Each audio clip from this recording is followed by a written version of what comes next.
ସମ୍ମାନୀୟ ଅତିଥି ମୋର ପ୍ରିୟ ଶିକ୍ଷକ ଶିକ୍ଷୟିତ୍ରୀ ତଥା ଥିବା ସମସ୍ତେ ଗୁରୁଜନ ଓ ପିତାମାତା ଏବଂ ଆଦରର ସାନ ଓ ବଡ଼ ଭାଇ ଓ ଭଉଣୀମାନେ, ଆଜି ଆମ ବିଦ୍ୟାଳୟରେ ଖୁସି ଅଛି।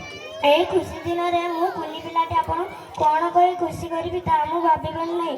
ଯଦି କିଛି ଦୋଷ ତ୍ରୁଟି ରହେ ତେବେ କ୍ଷମା ଚାହୁଁଛି।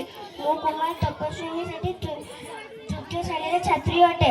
ଶିକ୍ଷା ପିଲାର ଭବିଷ୍ୟତ ଓ ଚାକିରି କ୍ଷେତ୍ରରେ ସାହାଯ୍ୟ କରେ।